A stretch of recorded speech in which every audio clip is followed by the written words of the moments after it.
વખતે એનું માનનીય વક્તવ્ય આપવા માટે નિવેદન કરીશ આદરણીય રાજયોગીની ઉષા દીદી. ओम शांति, ओम शांति, ओम शांति. विश्व कल्याणकारी परमपिता परमात्मा के सभी प्रिय संतान, सभा में सभी सम्माननीय भाइयों और बहनों, आज एक बहुत सुंदर विषय को लेकर के यहाँ का कार्यक्रम का शुभारंभ है, क्योंकि ये प्रश्न शायद कईयों के मन में सताता भी है कि क्या स्वर्ग या सतयुग एक कल्पना है या सत्य है. देखो, इस बात को अगर हम सोचें तो यह कहा जाता है कि कोई भी चीज जब स्मृति में आती है या वाक्य में आती है तो जरूर एक अनुभव भी होगी. आज जैसे हम साउथ चले जाते हैं और साउथ में जाकर के इडली डोसा या कुछ भी ऐसी वहाँ के व्यंजन खा करके आते हैं तो फिर इच्छा उत्पन्न होती है कि पुनः ये चीज खाएं. ठीक इसी तरह स्वर्ग की बातें अगर हमारी इच्छाओं में है कि हाँ, इस धरा पर स्वर्ग आना चाहिए, तो जरूर कभी तो अनुभव किया होगा, तभी तो इच्छा हुई. अगर अनुभव ही नहीं होता था तो शायद ये शब्द भी नहीं होते थे. तो इसीलिए ये चीज का अनुभव मनुष्य ने किया है, इसीलिए बार बार मन के अंदर संकल्प उत्पन्न होता है कि हाँ, इस धरा पर स्वर्ग आना चाहिए. लेकिन कब आना चाहिए? क्योंकि उसके लिए कई मतभेद है जरूर. कोई कहते हैं कि स्वर्ग और नरक कहीं और है और व्यक्ति शरीर छोड़ने के बाद वहां जाता है. वो भी अच्छे कर्म किया है तो स्वर्ग में जाएगा, बुरे कर्म किया है तो नरक में जाएगा. तो स्वर्ग और नरक कहीं और है. कई लोगों की ये मान्यता है कि स्वर्ग और नरक यही है. जो एक सात्विक जीवन जीते हैं, अच्छी क्वालिटी का जीवन जीते हैं, वो स्वर्ग में है, और जो बुरे हाल में है वो नरक में है. तो वास्तविकता क्या है? क्या स्वर्ग नरक कहीं और है या यही है और अभी है और दोनों एक साथ साथ में है? वास्तव में अगर देखा जाए तो कई मनुष्य चांद तक भी होके आए, मंगल तक होके आए, और आज टेलीस्कोप के माध्यम से अनेक प्लैनेट्स को भी देखने का प्रयत्न करते हैं. और ये देखा गया है कि इस पृथ्वी के अलावा और कहीं पर भी वो वायुमंडल नहीं है जहां मानव जीवन संभव हो. तो इसलिए और कहीं है ये तो प्रैक्टिकल नहीं है. लेकिन जब कहते हैं यही है और इसी समय है, तो जिस तरह कहा जाता दिन और रात एक साथ में नहीं आ सकता है। जब दिन है तो रात नहीं है, और जब रात है तो दिन नहीं है। तो ये जरूर है कि जब स्वर्ग है इस धरा के ऊपर तो नरक नहीं हो सकता है, और जब नरक है इस धरा के ऊपर तो स्वर्ग नहीं हो सकता है। दोनों एक साथ में नहीं हो सकते हैं। उसका अपना अपना समय है, और वो समय कौन सा है? तो जिस तरह कहा जाता है कि परिवर्तन ये संसार का नियम है। समय का एक काल चक्र चलता है, और इस काल चक्र के अंदर नित्य परिवर्तन है। कोई दो घड़ी एक जैसी नहीं है, और समय का चक्र नित्य चलता रहता है, वो कभी रुकता नहीं है। तभी कहा जाता है time and tide waits for none. समय कभी किसी के लिए रुकता नहीं है, वो नित्य चलता है और नित्य परिवर्तनशील है। तभी कहा परिवर्तन ये कुदरत का नियम है। परिवर्तन होता आया है और होता रहेगा। लेकिन ये परिवर्तन किस तरह से होता है, उसको समझने के लिए अगर हम संसार के अंदर देखें तो समय के लिए ये कहा गया है कि समय कभी लीनियर प्रोसेस में नहीं चलता है कि यहाँ बिगिनिंग हुआ और यहाँ एंड हुआ, ऐसे लाइन के हिसाब से नहीं चलता है। लेकिन समय का एक चक्र है, तो समय एक चक्र में चलता है, और चक्र माना जिसकी आदि और अंत नहीं है,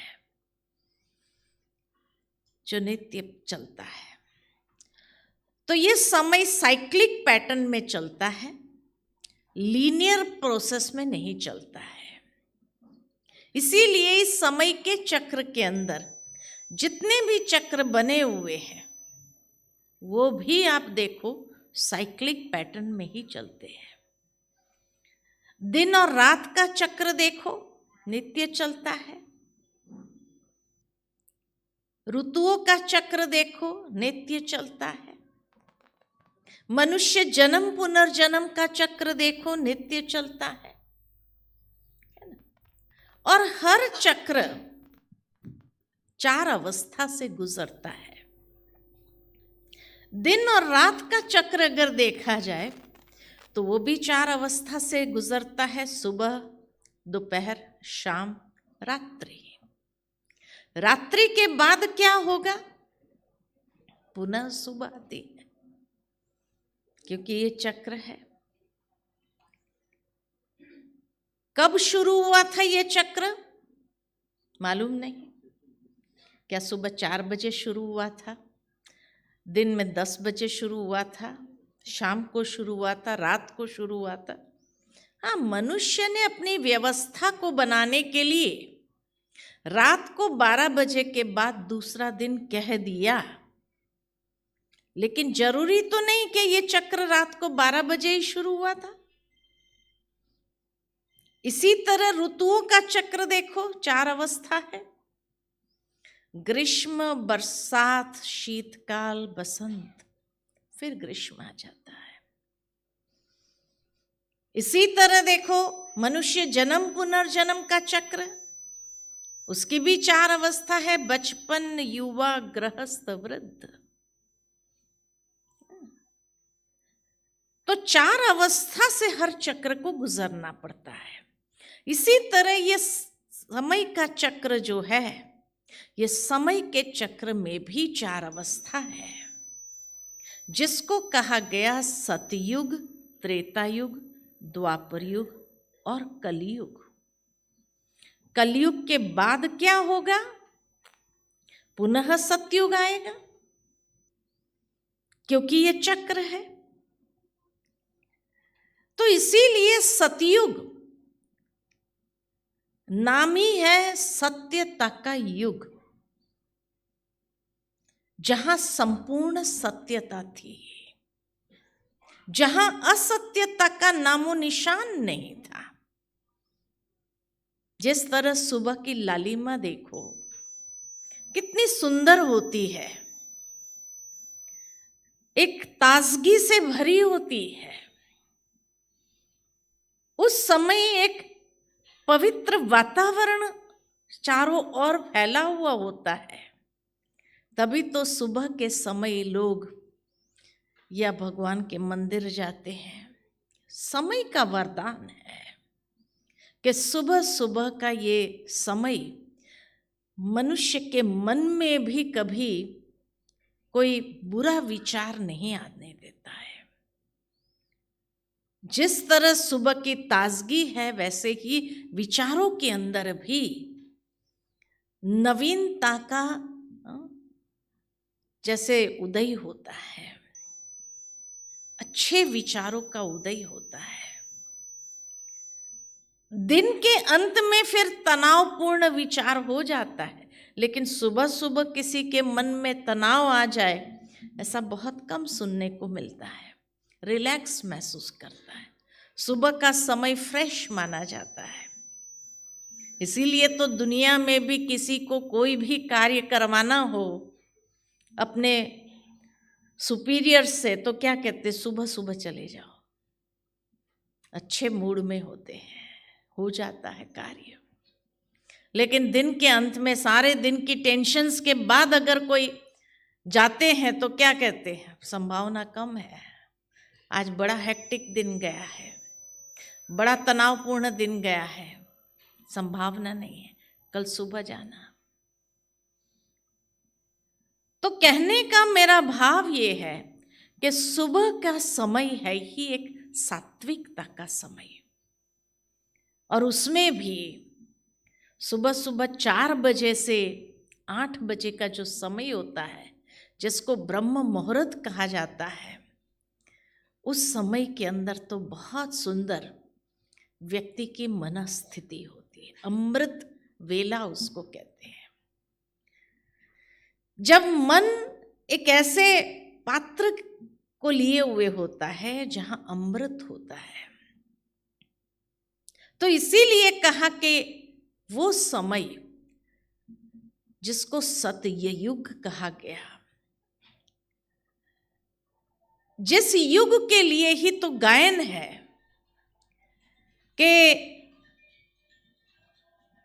सोने की चिड़िया भारत को कहा गया, जहां डाल डाल पर सोने की चिड़िया करती थी बसेरा, जहां शेर और गाय एक घाट पर पानी पीते थे। इतनी अहिंसा की वृत्ति दर्शाई गई है, जहां प्रकृति के अंदर, पशु पंखियों के अंदर एक ऐसी अहिंसापूर्ण वृत्ति जो एक घाट पर पानी पीने में भी भय का अनुभव नहीं है, वो ये सतयुग का समय था। तो सोचो उस वक्त के मनुष्य कैसे होंगे, जब प्राणियों में इतनी अहिंसक वृत्ति हो। क्योंकि कहा जाता है कि मनुष्य के अपने वाइब्रेशंस ही प्रकृति के ऊपर पड़ते हैं। आज मनुष्य की वृत्ति हिंसक होती गई तो पशु पक्षियों के अंदर भी वो हिंसक वृत्ति देखने को मिलती है। वो वाइब्रेशंस का प्रभाव है। तो इसीलिए सत्य युग, जिसका गायन ही है सत्यता का समय, तो उस समय जो देवी देवताएं थे दिव्य गुणों से परिपूर्ण, जिनका जीवन था, वो समय इस संसार के अंदर था। लेकिन जैसे कहा जाता कि यह समय का चक्र नित्य चलता है, तो दूसरा युग आता है जिसको कहा गया त्रेता युग। त्रेता माना जहां थोड़ी त्रुटि आई, कोई ज्यादा अंतर नहीं आता है, लेकिन जो 16 कला संपूर्ण थे वहां से 14 कलाधारी बने। 16 कला, ये फिगर जो है परफेक्शन का फिगर है। संपूर्णता की बात जब करते हैं तो कहते हैं 16 आनी सच है ना। या संपूर्ण खिला हुआ चंद्रमा देखो तो कहा 16 कला पूर्ण है। तो 16 फिगर ये परफेक्शन का फिगर है, लेकिन जिसमें थोड़ी त्रुटि आई, 2 कला कम हुई।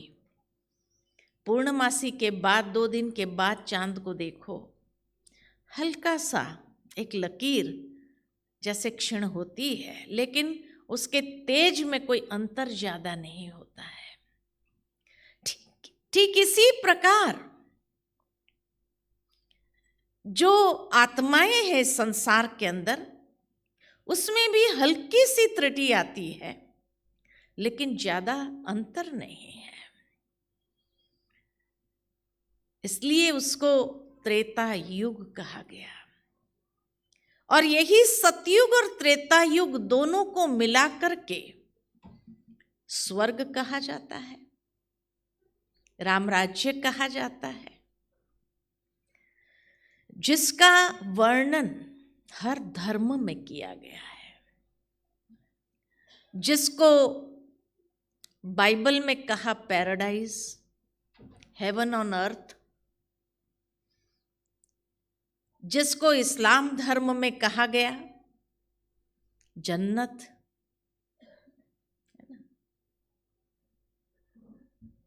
हर धर्म में किसी ने अटलांटिस कहा उसको, और इसके चित्र भी दिखाए गए हैं कि कितने सुंदर वो दुनिया होंगी। उसकी कई लोगों ने जैसे अपनी कल्पना शक्ति से उसको चित्रण करने का प्रयत्न किया है, लेकिन कहा कि जैसे ये नाम है अगर हर धर्म में, तो उसका अस्तित्व भी तो होगा, ऐसे ही तो नहीं होगा, और ये पृथ्वी पर ही है। उसके बाद जैसे जैसे समय का चक्र और बीतता गया तो द्वापर युग आया। द्वापर माना जहां से 2 पुर आरंभ हुए। सत्यता माना एकता, तो जहां एकता का राज्य था, एक धर्म, एक राज्य, एक मत, एक भाषा, एकता की वो दुनिया थी। लेकिन जैसे ही द्वापर आता है, यहां से 2 पुर आरंभ हुए। द्वापुर अर्थात जहां से सत्य के साथ असत्य मिक्स होने लगा। जो 16 कला संपूर्ण था, आधा समय बीत गया तो आधी कलाएं भी समाप्त हुई, और फिर धीरे धीरे कलह युग आया। कलह क्लेश वाला युग, या कलयुग कहते हैं, जहां पुर्जे का युग है ना। आज टेक्नोलॉजी कहो, पुर्जे जहां है तो पुर्जे का ये युग है। और फिर ये कलयुग की अति जब होती है तो कहा जाता अति का अंत, और अंत नई आद को ले आती है। घोर अंधेरी रात के बाद सुनहरी सुबह आनी ही है। कई बार कई लोग सोचते हैं, इतनी घोर अंधेरी रात सुनहरी सुबह में कैसे बदलती है। कोई सारी रात बैठ जाए देखने के लिए कि भोर कैसे निकलती है। भोर कब निकल आती है उसको पता भी नहीं चलता है। क्यों? एक ग्रेजुअल ट्रांसफॉर्मेशन है चक्र के अंदर, और इतना ग्रेजुअल परिवर्तन होता जाता है जो पता भी नहीं चलता है। लेकिन हर अंधेरी रात सुनहरी सुबह में बदलती ही है। कोई मनुष्य का काम नहीं है, ये कुदरत की रचना ऐसी है कि इस कुदरत की रचना में ये परिवर्तन की प्रक्रिया नित्य चलती है। इसी तरह कई बार अगर कोई सोचे कि इतना घोर पापाचार का युग, कलयुग, ये सतयुग में कैसे बदलेगा, कोई मनुष्य का काम नहीं है। लेकिन कुदरत की रचना इस तरह की है कि इसमें भी ग्रेजुअल परिवर्तन, और वो परिवर्तन सतयुग में बदलना ही है, कोई चाहे या न चाहे, परिवर्तन निश्चित है। और उस परिवर्तन में बहुत कुछ परिवर्तन हो जाता है। युग परिवर्तन होता है, समय का परिवर्तन होता है, प्रकृति का परिवर्तन होता है, बहुत कुछ बदलता है। और मनुष्य आत्माओं का भी परिवर्तन निश्चित है। और ये परिवर्तन से फिर वो दैवी दुनिया सतयुग आनी ही है। इसीलिए हमारे हर शुभ कार्य में हम लोग स्वास्तिका निकालते हैं, और स्वास्तिका जब निकालते हैं तो उसमें 4 भाग बराबर माना गया है।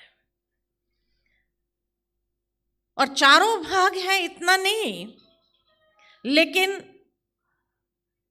ऊपर जो है उसको राइट हैंड साइड पर ऐसे लकीर लगा देते हैं। फिर स्वास्तिका का दूसरा जो है हाथ नीचे चला जाता है। फिर उसके बाद लेफ्ट हैंड साइड के और मुड़ जाता है, और चौथे में खड़ा हो जाता है। स्वास्तिका ये शब्द निकला है संस्कृत के सुअस्ति शब्द से। सुअस्ति यानी जहां सब कुछ शुभ था ही था, सुअस्ति शुभ ही है। जिस समय को कहा जाता है सदा ही शुभ, सुअस्ति।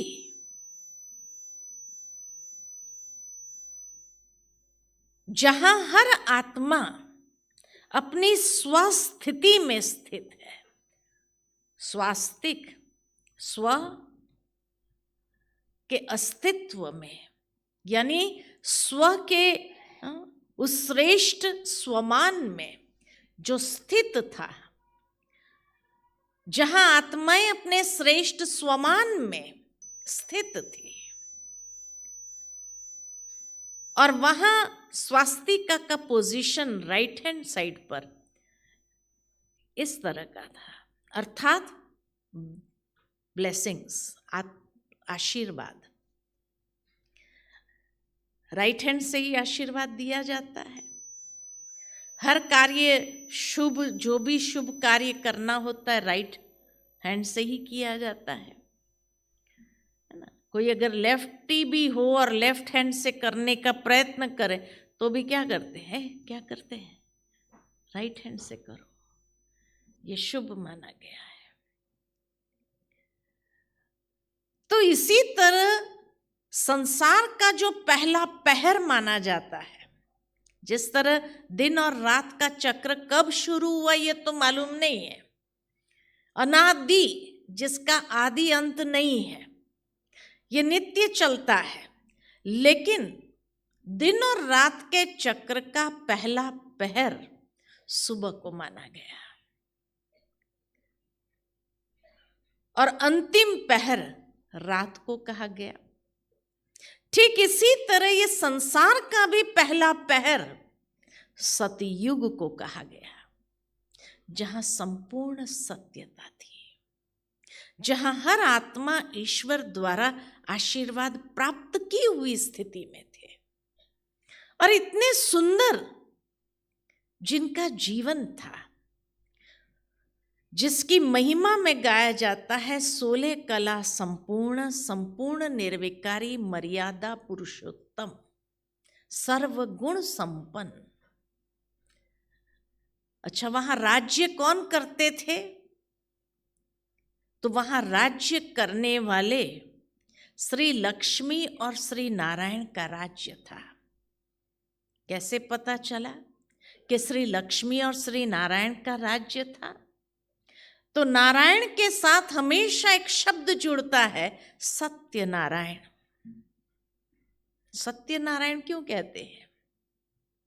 क्योंकि वो सतयुग के राज्य करता थे, जिनकी पूजा आज हम मंदिरों में करते हैं। जिन देवी देवताओं की पूजा करते हैं वो थे तो सही, तभी तो पूजा करते हैं। इसीलिए अगर कहे कि वो सतयुग के देवी देवताएं, जिनके महाराजा महारानी श्री लक्ष्मी और श्री नारायण थे, जिनके अंदर इतनी सत्यता समाई हुई थी, इतना पूर्ण जिसका जीवन था कि आज भी लोग नतमस्तक हो जाते हैं और उनकी पूजा करते हैं, पूजनीय समझते हैं। जिस तरह आज की दुनिया के अंदर कोई बहुत अच्छे कर्म करने वाले होते हैं तो उसके सामने जाकर हम क्या करते हैं? आध्यात्मिक जगत के अंदर अक्सर लोग उनकी पूजा करते, पैर छूते। क्यों? कहते हमसे बहुत श्रेष्ठ थे, पूज्य थे। तो सोचो, जो सतयुग के अंदर थे वो कैसे होंगे, कितने पूज्य होंगे। आज कई संत हो गए, जैसे जलाराम बापा हो गए, ऐसे संत जो हो गए, जो गृहस्थ में रहते थे फिर भी पूजनीय हो गए। लोग जाकर के उनकी पूजा करते हैं, मंदिरों में स्थान दिया। अरे हमारे जैसे मनुष्य थे, गृहस्थी थे, तो क्या कहते? कुछ भी हो, हमसे बहुत ऊंचे थे, पूजनीय है ना। तो सतयुग के वो आत्माएं कैसी होंगी, कितनी पूजनीय होंगी। आज भी जिनके मंदिर में अगर चले जाओ तो मंदिर का वातावरण भी उस वाइब्रेशन से भर जाता है। तो इसीलिए तो याद करते हैं। तो वो इस संसार में होकर गए तभी तो याद करते हैं। तो यही कहे कि आज भले हम कलयुग में हैं, लेकिन हमारे पूर्वज कैसे थे? सतयुग के सतयुगी पूर्वज हमारे कैसे थे? ये हमारे ही तो पूर्वज हैं। आज भले विज्ञान, वेस्टर्न दुनिया का साइंस ये कहता है कि भाई हमारे पूर्वज बंदर थे। नहीं, हमारे पूर्वज बंदर नहीं थे, क्योंकि लॉ ऑफ एंट्रोपी के हिसाब से अगर देखा जाए, साइंस का एक सिद्धांत है, लॉ ऑफ एंट्रोपी उसको कहते हैं, जिसकी व्याख्या की गई है कि everything moves from an organised to a disorganised stage. हर चीज पहले सुंदर होती है, नई होती है, नई से पुरानी होती है। कोई चीज पुरानी से नई नहीं होती है, पुरानी को नष्ट किया जाता है फिर नई बनती है। लेकिन नई से पुरानी स्वाभाविक होती, इसको कहते हैं लॉ ऑफ एंट्रोपी। संपूर्ण खिला हुआ चंद्रमा होता है, धीरे धीरे धीरे धीरे अमावस्या की ओर जाता है, और अमावस्या के बाद पुनः पूर्णता की ओर उसकी यात्रा होती है। ठीक इसी तरह हमारे पूर्वज भी इस सिद्धांत के हिसाब से अगर देखा जाए तो बंदर होना चाहिए या देवताएं होने चाहिए? देवताएं होने चाहिए ना, क्योंकि वो इतने सुंदर, सभ्य, सर्वगुण संपन्न, वहां से आज अपूर्ण बने हम। अमावस्या हमारे जीवन में आई या संसार में आई, लेकिन फिर इसकी यात्रा संपूर्णता की ओर जाएगी या नहीं जाएगी? जाने ही है, क्योंकि ये चक्र है। तो इसीलिए बंदर हमारे पूर्वज थे, ये एक हाइपोथेसिस था, ये कल्पना थी डार्विन की, जो आज के विज्ञान के अंदर भी उसको खत्म कर दी गई है कि नहीं, हमारे पूर्वज बंदर असभ्य से सभ्य नहीं बने हैं, सभ्य से आज असभ्य हो गए हैं।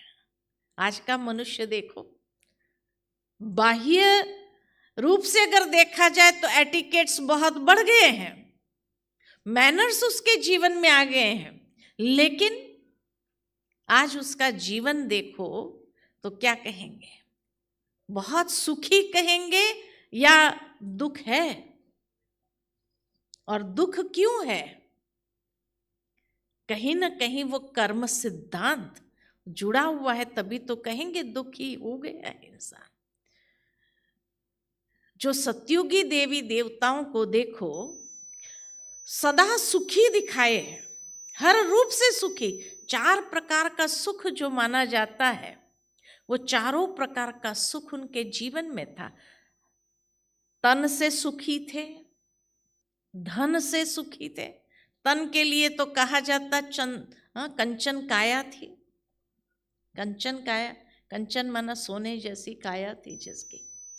आज भी इसीलिए वैद्य लोग जब किसी को स्वास्थ्य प्रदान करना चाहते हैं तो किसी किसी दवाइयों में स्वर्ण भस्म डालते हैं। क्यों? ताकि परफेक्ट हेल्थ प्राप्त हो, इसीलिए उसमें स्वर्ण भस्म डालते हैं। तो उनका तो तन ही कंचन काया था, कोई बीमारी जहां आजकल तो बच्चा पैदा नहीं हुआ, मां के गर्भ में उसको बीमारी आ जाती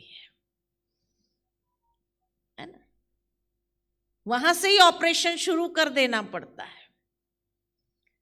अब जब बच्चा पैदा भी नहीं हुआ, कौन से कर्म किए जो उसको ये भोगनी पड़ी? बुजुर्ग अवस्था में अगर कोई भोगना आती है तो कहते कर्म का फल भोग रहा है, लेकिन जो बच्चा पैदा ही नहीं हुआ भी, गर्भ में है और गर्भ में उसको ऑपरेशन किया जाता है, ये कौन से कर्म का फल? यानी कर्म भी साइक्लिक पैटर्न में चल रहे हैं, तो कहते हैं पूर्व जन्म का कर्म। और इसीलिए मनुष्य जब दुखी होता है तो क्या कहते हैं, पता नहीं कौन से जन्म का कर्म मेरे सामने आए हैं, इस जन्म में तो मैंने ऐसे कोई कर्म किए नहीं है। कौन से जन्म? तो कोई भी जन्म का हो सकता है। भावार्थ ये कि आज अगर देवी देवताओं को जीवन को देख करके तन उसका इतना दुरस्त, कंचन काया जिसको कहा गया, मन सदा प्रसन्न, कोई मानसिक रूप से टेंशन फ्री और सुखी होता है तो उसके कैसी रेखाएं होती है, प्रसन्नता की मुद्रा में होता है। तो देवताओं को कभी टेंशन में दिखाया गया? कोई भी देवता को टेंशन में देखा? लक्ष्मी नारायण हो, श्री राम सीता हो, युद्ध के मैदान में भी टेंशन में देखा क्या उनको? नहीं देखा। प्रसन्नता की मुद्रा। तीसरा, धन से तो इतना सजाते हैं उनको आभूषणों से, जो पता चलता है कितना धन होगा, है ना। और जन तो वहां है ही अच्छे। तो तन मन धन जन, चारों प्रकार का सुख उनको था। उसको कहते हैं सत्यता का युग। वहां कर्म इतने श्रेष्ठ, जिसके कारण वो फल भोग रहे हैं और चारों प्रकार का सुख उनको प्राप्त है। आज की दुनिया के अंदर चारों प्रकार का सुखी कहेंगे? नहीं। किसी का तन अगर स्वस्थ भी होगा तो इतना टेंशन होगा। अच्छा, मन प्रसन्न भी होगा तो धन की कमी होगी। अच्छा, धन होगा तो जन ही ऐसे हैं जो चैन से रहने नहीं देते हैं, है ना। तो चारों प्रकार का सुख किसी को नहीं है, कलयुगी दुनिया है ना। इसी को ही श्रीमद् भगवद गीता के अंदर कहा गया, ये सतयुग त्रेतायुग के समय को ब्रह्मा का दिन और ब्रह्मा की रात्रि, ब्रह्मा का दिन कहा गया। और ये ब्रह्मा के दिन के समय में सब आत्माएं अपने पूर्ण स्वरूप में थे, अर्थात जो वैल्यूज से पूर्ण थे। और वैल्यूज से पूर्ण होने कारण ही उनके वाइब्रेशंस प्रकृति के ऊपर और पशु पक्षियों के ऊपर भी देखने को मिलते हैं, जहां कहा कि एक घाट पर शेर और गाय भी पानी पी सकते थे। इतनी अहिंसक प्रवृत्ति थी उनकी भी, क्योंकि मनुष्य की प्रवृत्ति इतनी श्रेष्ठ थी। लेकिन जैसे जैसे ये स्वास्तिका का हाथ नीचे उतरता है राइट हैंड साइड पर ही नीचे आया, त्रेता युग, थोड़ी त्रुटि आई, जिसकी तुलना की गई चंद्रमा के साथ। इसलिए सतयुग को कहा गया सूर्य वंश, कि जैसे सूर्य की कला कभी कम जास्ती नहीं होती है, ऐसे आत्माओं की कला भी कम जास्ती नहीं है। लेकिन जब दूसरा युग आया, त्रेता युग को कहते चंद्रवंश, कि जैसे चंद्रमा की कला कम होने लगती है, आत्माओं की कला भी धीरे धीरे कम होने लगती है। 16 कला से 14 कला, 14 कला से और धीरे धीरे नीचे कम हो जाती है। वहां राज्य करने वाले कौन थे? तो वहां राज्य करने वाले थे श्री राम और श्री सीता। कैसे पता चला? तो श्री राम के साथ शब्द जुड़ता है श्री रामचंद्र, सूर्य नारायण कहा, सत्यनारायण कहा, और श्री राम के साथ शब्द जुड़ा रामचंद्र, जो चंद्र वंश में आए, त्रेता युग के महाराजा बने।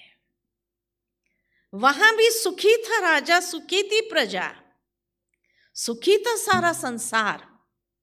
इसीलिए तो आज भी लोग राम राज्य का स्वप्न देखते हैं कि भारत भूमि पुनः राम राज्य हो जाए, कि चलो सतयुग जितनी परफेक्शन ना आए लेकिन राम राज्य जैसा तो बने, 14 कलाधारी तो बन सकते हैं, संपूर्णता को न भी प्राप्त करो। लेकिन वो भी एक स्वप्न ही रह गया महात्मा गांधी का। और फिर जब द्वापर युग में आते हैं तो ये स्वास्तिका का हाथ राइट हैंड से लेफ्ट हैंड साइड में इस पोजीशन में आ जाता है। इस पोजीशन माना मांगने की मुद्रा में। यहां से हमने मांगना आरंभ किया। जो सतयुग और त्रेता युग होकर के गए और वो देवी देवताएं होकर के गए थे, जिनकी स्मृतियां ताजी थी, इसीलिए उनके मंदिर बनाए और मंदिर बना करके उनको पूजा करने लगे। सोचा कि वो हमारे पूर्वज है, पूजनीय है, इसलिए पूजा करने लगे। क्योंकि रिसेंट होकर के गए तो उसके तो ध्यान में होता है। जैसे आज कई संत रिसेंटली होकर के गए 100, 200, 300 साल पहले, तो उनके भी मंदिर बने। तो इसी तरह द्वापर युग से पहले पहले ही होकर के गए तो उनके मंदिर बना करके उनकी पूजा करने लगे। ये स्वाभाविक है। लेकिन जहां और फिर खाली पूजा करने लगे, इतने नहीं, लेकिन उनसे ही मांगनी करने लगे। भगवान का तो सत्य परिचय नहीं था, क्योंकि ऋषि मुनियों ने तो कहा नेति नेति, हम नहीं जान सकते, हम नहीं जानते हैं परमात्मा कौन है, कैसा है, उसको हम नहीं जानते हैं। हम जिसको जानते हैं इनको जानते हैं, जो हमारे पहले पहले होकर के गए, तो उसको ही भगवान का दर्जा दे करके उनसे ही मांगना चालू कर दिया कि कृपा करो, आशीर्वाद करो, हमारे ऊपर आपकी कृपा दृष्टि बनी रहे, है ना। लेकिन जैसे जैसे समय आगे बढ़ता गया तो द्वापर युग में अनेक मंदिर बनाए, अनेक देवी देवताओं के, लेकिन कलयुग आते आते उनकी भी स्मृति ऐसे लगने लगी कि शायद ये भी कल्पना है। इसीलिए जो संत हमारे सामने हो गए, जिनकी स्मृति हमें है, जो हमसे पूजनीय है, उनके मंदिर बनाए और उसकी पूजा करने लगे हम, और यही सोचा हमसे तो वो श्रेष्ठ है ना। लेकिन चारों ओर माहौल देखो, तामसिकता का माहौल होने लगा। सात्विकता जो थी, राजसिकता आई, राजसिकता से धीरे धीरे तामसिकता प्रवेश हो गई, और जहां चारों ओर तमो प्रधानता का वातावरण होने लगा, तामसिकता बढ़ी चरम सीमा पर, इसीलिए स्वास्तिका का हाथ भी ऊपर उठ गया, लेफ्ट हैंड ऊपर उठा, यानी हर प्रकार की बुराई की चरम सीमा। और ऐसी चरम सीमा पर जब पहुंच जाता है ये संसार, तो आज प्रैक्टिकल दुनिया के अंदर जो देख रहे हैं, हर प्रकार की बुराई, अति धर्म भ्रष्ट, कर्म भ्रष्ट, अत्याचार, दुराचार, भ्रष्टाचार, जो सारी हदें पार कर गया, ये है कलह क्लेश वाला युग। लेकिन ये ब्रह्मा की घोर रात्रि का समय जरूर है। नर्क समान जीवन, जहां मनुष्य के पास इस प्रकार का दुख व्यापक होने लगा जीवन में, जो हर एक सोच करके भी कांपने लगता है, कौन से कर्म का फल है, किस कर्म का फल भोग रहा है। ऐसी जब दयनीय स्थिति हो जाती है, तो उस समय अगर सतयुग के विषय में कोई कहे भी तो कल्पना ही लगेगी कि भाई वो तो कल्पना है, वो संभव नहीं है, या वो समय पता नहीं पुनः आएगा भी या नहीं। क्योंकि जिस तरह आज देख रहे हैं हम इंसानों को, वो हालत किस हालत से गुजर रहे हैं, ये हम प्रैक्टिकल देख रहे हैं। इसीलिए आज की दुनिया के लोगों को वो स्वर्ग या सतयुग कल्पना महसूस होता, क्योंकि उसके कोई आसार यहाँ देखने को नहीं मिलते हैं, इसलिए कल्पना महसूस हुई। या अगर होगा तो कहीं और होगा, इस पृथ्वी पर तो नहीं हो सकता है, ये महसूस होने। लेकिन अगर यहाँ पर ही अति धर्म भ्रष्ट, कर्म भ्रष्ट हुए हैं, तो यहाँ पर ही धर्म श्रेष्ठ, कर्म श्रेष्ठ भी होंगे। और उसी के लिए गीता के अंदर भगवान ने वायदा दिया, यदा यदा ही धर्मस्य, कि जब जब धर्म की अति ग्लानि होती है तो अधर्म का नाश और सत धर्म की, सनातन धर्म की पुनः स्थापना करने के लिए मैं इस संसार में आता हूं। और उस वायदे के हिसाब से यही समय उपयुक्त है कि जब उसको आना चाहिए, और आकर के मनुष्य जीवन के अंदर उनकी मानसिकता में परिवर्तन लाने की आवश्यकता है। उनको धर्म श्रेष्ठ, कर्म श्रेष्ठ बनाना है। और धर्म श्रेष्ठ, कर्म श्रेष्ठ कैसे बनाएंगे? तो स्वधर्म का परिचय दे करके, आत्मा के गुण धर्म का परिचय दे करके, ताकि उन गुणों को जो हमारे अंदर निहित है, उन गुणों को जागृत करना है। जिस तरह हर चीज का अपना एक गुण धर्म होता है। पानी का गुण धर्म है शीतलता। पानी को अग्नि पर रखो, खूब उबालो, खौलता हुआ पानी हो, लेकिन अगर कहीं आग लग जाए और मेरे पास और कोई साधन नहीं, खाली वो खौलता हुआ पानी है, तो हम ये नहीं कहेंगे कि खौलता हुआ पानी अगर आग पर डाला तो और आग भड़क जाएगी। नहीं, वो खौलता हुआ पानी ही उड़ेल दिया, वो आग बुझ जाएगी, क्योंकि पानी का गुण धर्म है आग बुझाना, चाहे वो खौलता हुआ या कैसा भी हो।